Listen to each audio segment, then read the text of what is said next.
வறண்ட நிலத்தை கண்டு அவரும் தண்ணீர் ஊற்றுவார்.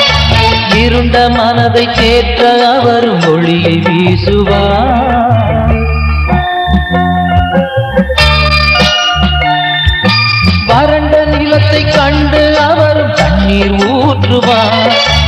இருண்ட மனதை தேற்ற அவரும் ஒளியை வீசுவார். எதையும் நினைத்து கலங்காதே, நோயை நினைத்து உருகாதே. எதையும் நினைத்து கலங்காதே, நோயை நினைத்து உருகாதே. உன்னை தெரிந்த இறைவன் உன்னை நிச்சயம் காப்பாரே. உன்னை தெரிந்த இறைவன் உன்னை நிச்சயம் காப்பாரே. குணமளிப்பார் இயேசு, உனக்கு குணமளிப்பார் இயேசு. நிச்சயம் குணமளிப்பார் இயேசு.